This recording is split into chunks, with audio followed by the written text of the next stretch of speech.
Hello everyone, welcome to युक्ति professional classes. इस video में हम आर्बिट्रेशन एंड कंसिलिएशन एक्ट के एमसीक्यूज देख रहे हैं। अगर आपने मेरे चैनल को सब्सक्राइब नहीं किया है तो मेरे चैनल को सब्सक्राइब शेयर लाइक ज़रूर करिएगा जिससे मुझे मोटिवेशन मिले। तो चलिए अब हम स्टार्ट करते हैं। As per section 44, a foreign award must be made on or after which date to be considered enforceable in India. तो जो मतलब ये बोला गया है कि जो फॉरेन अवार्ड है उसको यहाँ इंडिया में इन्फोर्सेबल करने के लिए मतलब कब से उस किस डेट से उसको यहाँ माना जाएगा इन्फोर्सेबल है वो। तो ये जो है 11 अक्टूबर 1960 के बाद से मतलब को या इसके बाद से जो भी इंटरनेशनल मतलब जो कमर्शियल है उसको यहाँ पे वो मिला गया, इन्फोर्सेबल किया गया। Section 44 defines a foreign award as an arbitral award, उसको आर्बिट्रल अवार्ड ही बोला है। That arises from the commercial legal relationship, ना जो कमर्शियल लीगल रिलेशनशिप से हुआ है।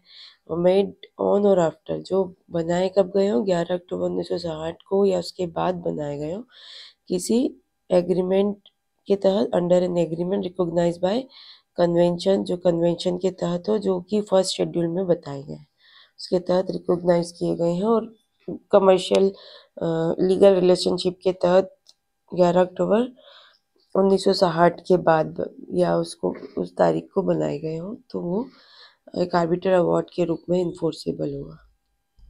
नेक्स्ट है under section 45, when can a judicial authority refuse to refer parties to arbitration. मतलब जो जुडिशियल अथॉरिटी है वो पार्टीज को मना कर सकती है आर्बिट्रेशन भेजने से। कब ऐसी कंडीशन हो सकती है? ठीक है, तो ऐसी condition when the agreement is null and void. ठीक है, जब वो नल एंड वॉइड हो गया। When the agreement is inoperative, उसको जो एग्रीमेंट है उसको ऑपरेट कर मतलब इनऑपरेटिव रह गया, वो अब उसको लागू नहीं किया जा सकता है ना। When the agreement is incapable of being perform, ठीक है, तो उसको परफॉर्म किए जाने के लिए वो इनकेपेबल हो गया। तो इन सभी केस में जुडिशियल अथॉरिटी रिफ्यूज कर सकती है पार्टीज को आर्बिट्रेशन के लिए। नेक्स्ट है as per section 46, a foreign award can be use in India as which of the following. तो जो फॉरेन अवार्ड है वो किस रूप में यहाँ पर प्रयोग किया जा सकता है? ठीक है, तो एक डिफेंस के रूप में, सेट ऑफ के रूप में, एनी अदर लीगल प्रोसीडिंग्स के रूप में जो फॉरेन अवार्ड है इसको यूज़ किया जा सकता है। तो ऑल ऑफ द अबव। तो बोला है कि अ foreign award that is enforceable under this chapter is binding and may be use in India for defence. मतलब वो यूज़ कर रहे हैं उसको हम डिफेंस के रूप में, सेट ऑफ के रूप में, या इन एनी लीगल प्रोसीडिंग के रूप में इसको यूज़ किया जा सकता है। सेक्शन 46 में ये बोला गया। नेक्स्ट है under section 47, what documents must be submitted to enforce a foreign award in India. अब अगर आपको फॉरेन अवार्ड जब मिला है उसको इंडिया में इन्फोर्स करना है तो उसके लिए क्या डॉक्यूमेंट्स चाहिए? The original award of an और एन ऑथेंटिकेटेड कॉपी चाहिए, या तो ओरिजिनल हो या फिर ऑथेंटिकेटेड हो। ओरिजिनल आर्बिट्रेशन एग्रीमेंट हो या फिर सर्टिफाइड कॉपी हो इसकी।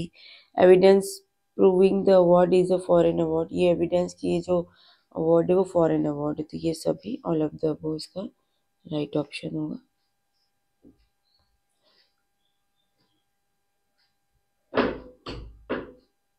Section 47 requires that a party seeking enforcement of foreign award in India must submit the original award or a duly authenticated copy, the original arbitration agreement or certified copy, or evidence proving that the award is foreign award. Next है if a foreign award or arbitration agreement is in a foreign language, अब वो foreign language में agreement भी या फिर foreign award में, तो what must be done before submitting in section 47। अब उसको सेक्शन 47 के तहत अगर सबमिट करा रहे हैं है ना, तो फिर उसके पहले क्या कराना होगा, क्योंकि फॉरेन लैंग्वेज में, तो यहाँ पर it must be translated into English and certified by a competent authority. तो अंग्रेजी में उसको ट्रांसलेट किया जाएगा और जो कॉम्पिटेंट अथॉरिटी, सक्षम प्राधिकरण, उसके द्वारा उसको सर्टिफाइड है ना प्रमाणित किया जाएगा। सेक्शन 47 सब सेक्शन 2 में इसके बारे में मेंशन किया गया। ठीक है, तो ट्रांसलेशन होगा और सर्टिफाइड बाय किसके द्वारा होगा? डिप्लोमेटिक और काउंसलर एजेंट, राजनीतिक और वाणिज्यिक दूतावास अधिकारी द्वारा ये सर्टिफाइड होगा, या फिर any other manner accepted under Indian law, या फिर इंडियन लॉ में अगर बताया गया है कोई मैनर एक्सेप्ट करने का तो उस हिसाब से। Under which of the following circumstances can be enforcement of a foreign award be refuse? अब किस सर्कमस्टेंसेस में फॉरेन अवार्ड को इन्फोर्स कराने में रिफ्यूज किया जा सकता है? ठीक है, तो if the parties were under incapacity or the agreement was not valid under applicable law. ठीक है, अगर इनकैपेसिटी हो गई है, ठीक है, या फिर एग्रीमेंट नॉट वैलिड नहीं रहा है एप्लीकेबल लॉ के अकॉर्डिंग। If the award is contrary to Indian public policy, ठीक है, तो इंडियन पब्लिक पॉलिसी से के मतलब विरुद्ध हो गई है award. If the composition of the arbitral tribunal was not as per the agreement के अकॉर्डिंग कंपोजिशन नहीं किया गया था आर्बिट्रल ट्रिब्यूनल का, तो ये सभी केस में जो फॉरेन अवार्ड है वो रिफ्यूज किया जा सकता है। और इसके ग्राउंड्स देख लेते हैं। द पार्टीज लैक्ड कैपेसिटी और द एग्रीमेंट वाज इनवैलिड। ठीक है, the tribunal process was unfair, process ही अनफेयर हो गई, such as improper notice to party को नोटिस नहीं किया दिया गया, इनएबिलिटी टू प्रेजेंट केस। ठीक है, केस को प्रेजेंट मतलब प्रेजेंट केस को मतलब इनेबल हो गए उसको प्रेजेंट करना है। The award exceed the scope of arbitration agreement से बाहर जाके वो अवार्ड हो रहा है। The composition of tribunal was not as per the agreement. ठीक है, the award has not yet become binding और हैज बीन सेट असाइड करा दिया गया था, वो बाइंडिंग नेचर का अब नहीं रहा है। The award is against Indian public policy. ये सब ग्राउंड्स है जिसके बेसिस पर फॉरेन अवार्ड को इंडिया में इन्फोर्स कराने से रिफ्यूज किया जा सकता है। 6 ग्राउंड्स दिए गए सेक्शन 48 में। What does explanation 1 of the section 48 state regarding an award conflict with the public policy of India? ठीक है, तो अगर ये जो अवार्ड है वो अगर पब्लिक पॉलिसी इंडिया की पब्लिक पॉलिसी के अपोजिट जा रही है तो ये एक्सप्लेनेशन के अनुसार किस केसेस को माना जाएगा कि वो अगेंस्ट है? तो if the award was affected by fraud और करप्शन, अवार्ड में फ्रॉड और करप्शन है। If the award violets the fundamental policy of Indian law, if the award is against morality और इनजस्टिस, तो ये सब केस जो है ऑल ऑफ द अबव, ये सब केस में माना जाएगा एक्सप्लेनेशन 1 के अनुसार कि ये पब्लिक पॉलिसी के अपोजिट है, अगेंस्ट है।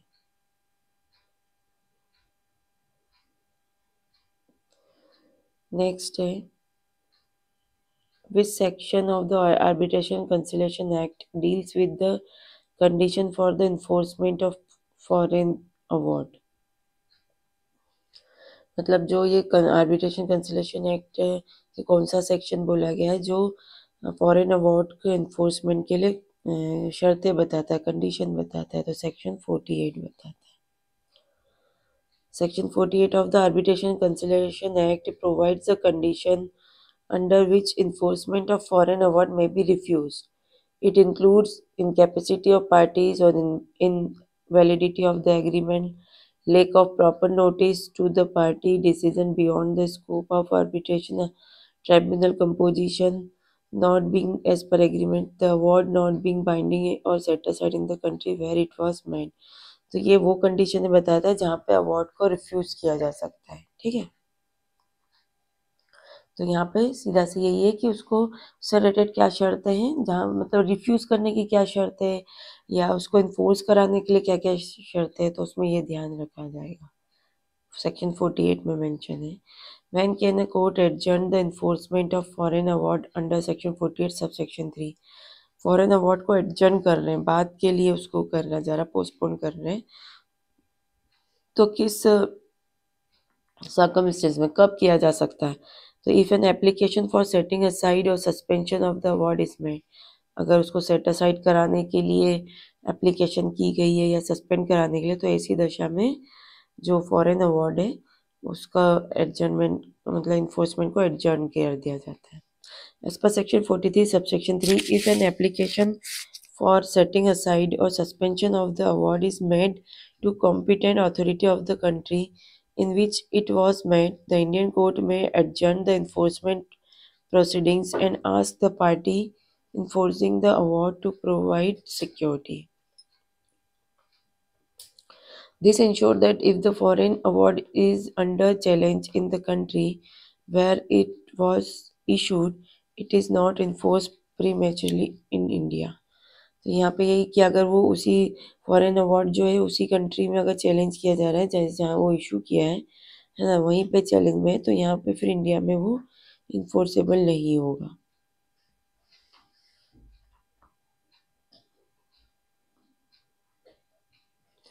Next, which of the following is not a valid ground to refuse the enforcement of foreign arbitral award under section 48।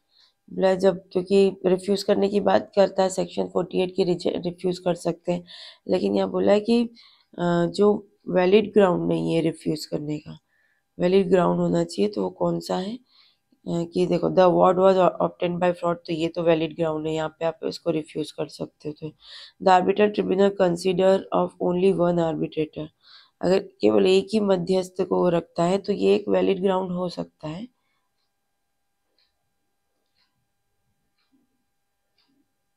To refuse enforcement of foreign arbiter award under section 48, मतलब जो refuse करने का वेद आधार नहीं है, ये valid ground नहीं है ना। फ्रॉड के थ्रू अगर आया है तो वैलिड ग्राउंड है, ठीक है। ये पब्लिक पॉलिसी के अगेंस्ट है तो वैलिड ग्राउंड है इसको रिफ्यूज करने का। कंपोजिशन सही नहीं है, एग्रीमेंट के अकॉर्डिंग नहीं है, तो ये सब ग्राउंड तो उसको रिफ्यूज करने के लिए प्रॉपर ग्राउंड है। लेकिन ये जो ग्राउंड है जहाँ पर पंचायत प्राधिकरण में केवल एक मध्यस्थ था, मतलब आर्बिट्रेटर ट्रिब्यूनल में सिर्फ एक ही आर्बिट्रेटर भी हो सकता है ना, तो ये ग्राउंड नहीं हो सकता है रिफ्यूज करने के लिए।